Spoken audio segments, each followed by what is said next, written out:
guys, I have an update. Turns out you can rip a ligament in your leg for having the biggest, juiciest ass in the world.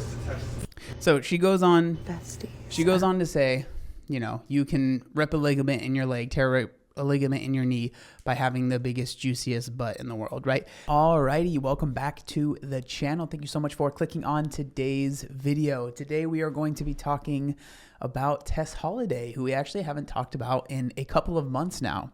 Now, if you're not familiar with Tess Holiday, I'll give you a little bit of a brief rundown. I'm sure most of you guys are familiar with the Tess. Tess Holiday is one of the original people kind of in the, I guess, this version of health at every size or beauty, like body positivity, fat acceptance world. She rose to prominence many years ago at this point. She's getting up there in age. No hate, I'm 32, but she's getting up there in age, and I think that does matter. But she was one of the pioneers of, she had this saying called F your beauty standards, and she's, been all over the world. I think we talked about a video. She was on the cover of Vogue or something like that, which was a pretty big deal. She's a relatively large individual, and she is very outspoken about her size and how it doesn't limit her, and how, she can still be beautiful and still be big, and she can still do XYZ while still being big. That's like a huge part of, the stuff that she talks about. Now, the last video that we made, it was very interesting because she seemed to be very upset about different clothing brands and stuff like that, because she felt that she wasn't getting enough gigs, right, as a model. And she's saying that a lot of other people in the fat acceptance or body positivity space have felt that way. And, in my video, I kind of talked about how I think a big part of it is just, in general, body positivity and fat acceptance and all that stuff. It was really popular for a while, and I think brands latched onto that. And shout out, me and my homies love, capitalism, baby, which is, it seems, a big driver of why it seemed to be so popular. I think people thought we can make money off of this, right? And it seems that well, for the most part, has run not completely dry, but it is drying up, right? And so that's been a problem with Tess Holiday that she's talked about.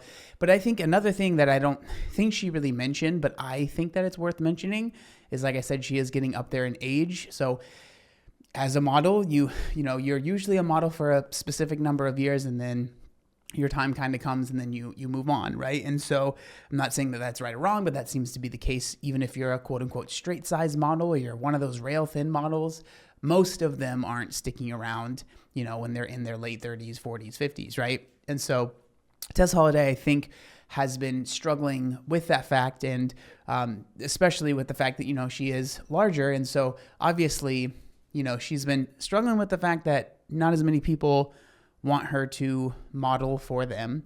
But I think another thing that, and it seems to be true, that she's been struggling with is the fact that she is larger and she is getting older. One of the things we talk a lot about with body positivity and fat acceptance is that, it's all fine and good, especially when you're younger.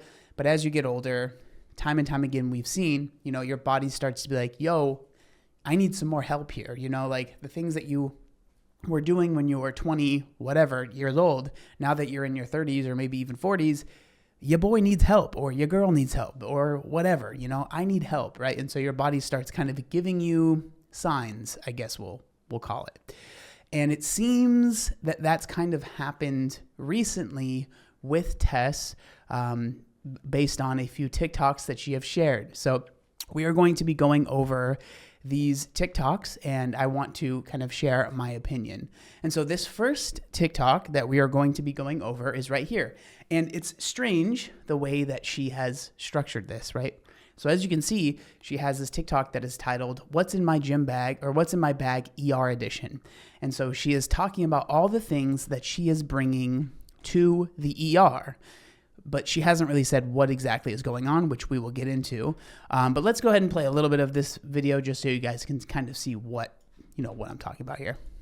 What's in my bag ER edition. So here's my purse. It's a bagoo. It's my first bagoo. So my purse my wallet. Don't cancel me. So, you know, we're not going to go over this whole TikTok because I don't think it's necessary, but For Bowie, because he loves these. Oops, I liked it on accident. Whoopsies. A charger. But she goes over all of these random things that she's bringing. You know, it's a bunch of like random foods, like Uncrustables, some food for her son, who I think is like in his, maybe he's like a preteen or maybe a very early teenager, and just, you know, a bunch of random stuff. So obviously people are like, well, what happened? Like, why are you going to the ER? And that's when things get kind of interesting. So that's when we will get into this TikTok right here. And so in this TikTok, she goes on, someone asked her the question, right? Boo, to the ER, but you look stunning. Hope it was a short wait and an even shorter visit. And so let's go ahead and see why exactly she was in the ER. Besties, I have an update. Turns out you can rip a ligament in your leg for having the biggest, juiciest ass in the world. So she goes on, Besties. She goes on to say, you know, you can rip a ligament in your leg, tear a ligament in your knee by having the biggest, juiciest butt in the world, right? Now, obviously, I think it's pretty clear that she is kind of, you know, making light of the situation, which fair enough. I understand if you're going through something and it's difficult, you want to kind of be funny, but it's just interesting because I think if I were to say, right, oh, I know for sure why she hurt herself, and it was because her butt is too big, right? Oh man, you know what I mean? Like, it would not be a good look for me. People would not be very happy with that video, right? And so it's interesting because it definitely feels like there is a little bit almost of like a double standard. But I will say, obviously, if you are the size that Tess is, you are going to be putting more pressure on your knees, your ankles, your feet, your lower back, like all of that stuff, right? And so obviously, I don't know exactly why, you know, I don't know how she ended up hurting her knee. I don't know exactly what happened, right? But again, it's one of those things that, like we were talking about earlier, when it comes to people that are really into the fat acceptance movement or health at every size, is that eventually things catch up to you, right? Your body starts to give you signs that this is not something that can continue for an extended period of time, right? And so that's what we are seeing here, in my opinion, with Tess, right? Like, because a lot of times with stuff like this, once you have one of these injuries, it can go, you know, downhill, you know? I mean, I hate to compare two girls together, but let's be real. Let's bring in our other, you know, co-host of the channel, Amber Lynn, right?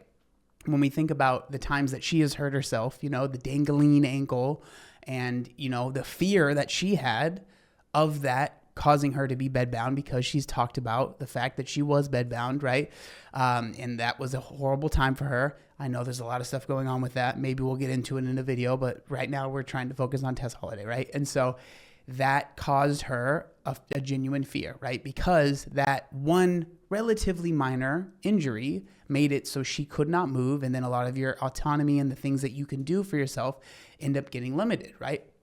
And so I'm just very curious, you know, what this is going to look like in the future. I don't know. Maybe Tess will just kind of play it off and act like it's no big deal.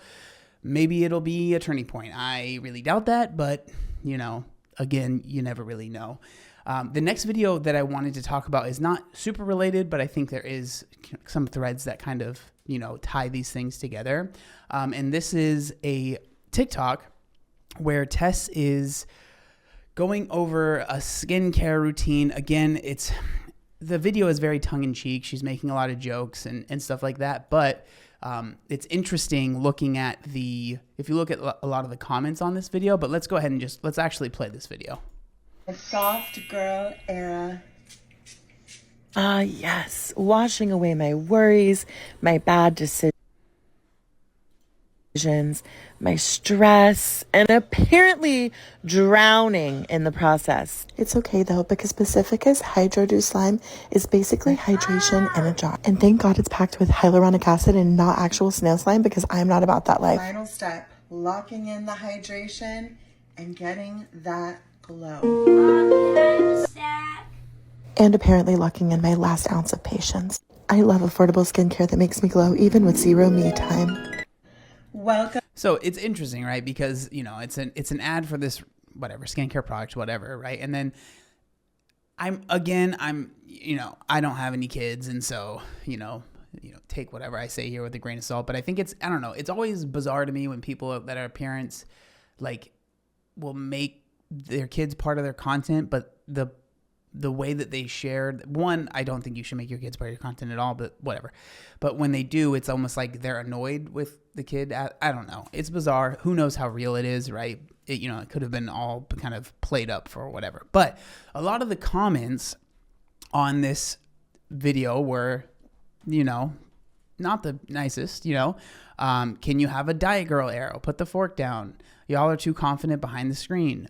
Good Lord, body positivity has gone way too far, right?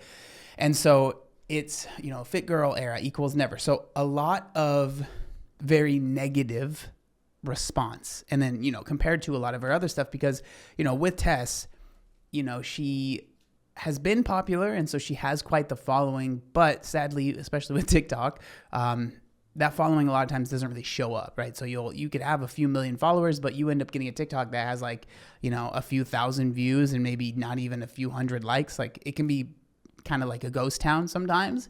And so when she does end up having a video that goes a little, I don't want to say viral, but it kind of hits the algorithm and people are talking about it, this is kind of what ends up happening, right? The comments reflect that.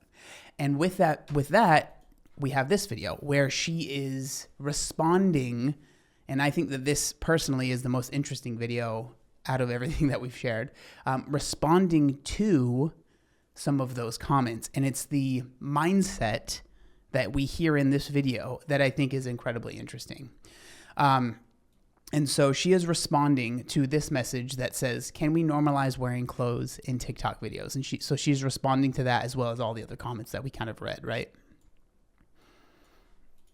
For real for a second. This app is full of people wearing way less than what I had on.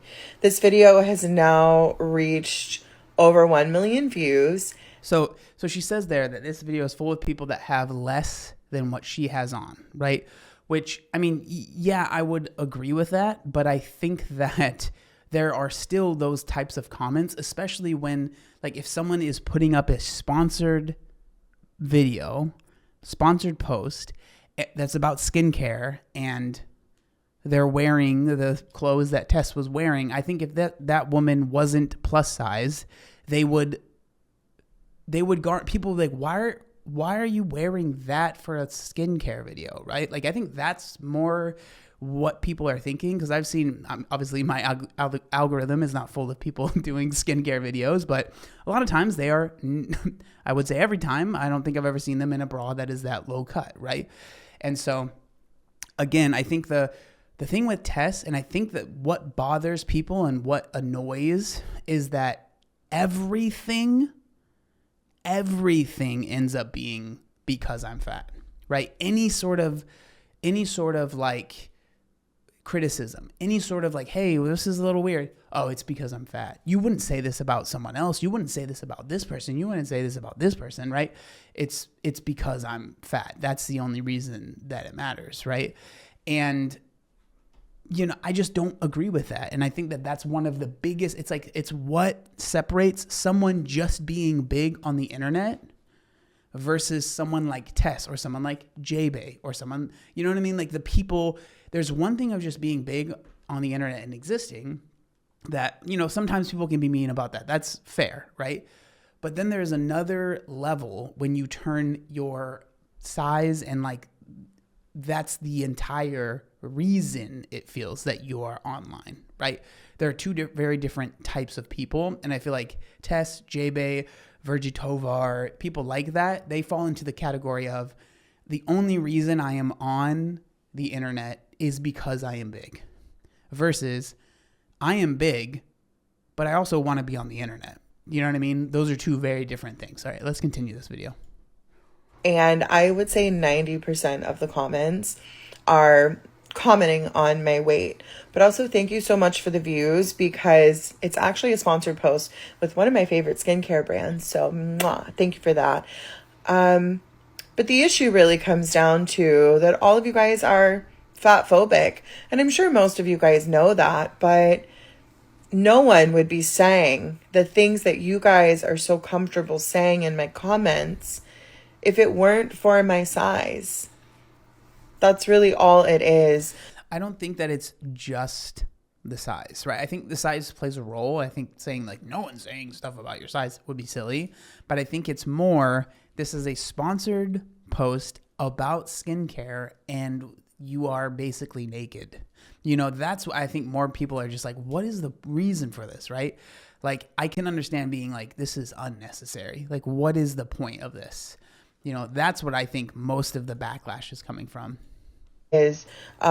So while you guys work through whatever you need to work through, I'm going to stay moisturized and gorgeous and happy. And so that's kind of with Tess, right? That always kind of ends up being the narrative, right? Oh, people, they don't like me because I'm big, but I'm going to continue flourishing. I'm going to continue being, you know, the best thing ever and whatever, right? That's kind of always the narrative that we hear. And so I thought that this was interesting because, you know, this happened a few weeks before she ended up tearing the ligament in her knee, right? And so it's just interesting seeing the kind of contrast between those two things. But I think, like, for me, the thing that's the most interesting and the reason I really wanted to talk about this is just that dichotomy, right, of the this sounds mean and I don't mean it in a mean way, but the aging fat influencer, right? The aging plus size model, the aging haze person, right? It's been very interesting, like, because I've kind of been covering this whole thing from not the beginning, but the beginning of it getting popular, right? And so it's been very interesting, like when I started covering it and then how it just exploded and now it's kind of going down, right? And seeing how that's affecting the different people that have been part of that movement, right? You know, one of the most recent videos, I don't know exactly when it'll be up from this video, but, you know, we talked about J-Bay being in jail, obviously very different circumstances, but it's been interesting kind of watching the things that have been happening recently. But yeah, that's kind of everything that I wanted to share. I am very curious what y'all think down in the comments section down below. If you made it to the end of the video, thank you so much for being here. I really appreciate it. If you want to join the channel memberships, I would really appreciate it. There's a new video that gets uploaded pretty much every single week, just different random things. And more than anything, it just helps support the channel, which I greatly appreciate. But if you can't do that, I totally understand. If you want to leave a like, comment, or anything like that, subscribe, that all helps as well. But more than anything, I just appreciate you being here. But with that being said, thank you so much for watching, and I'll see you next time. Peace.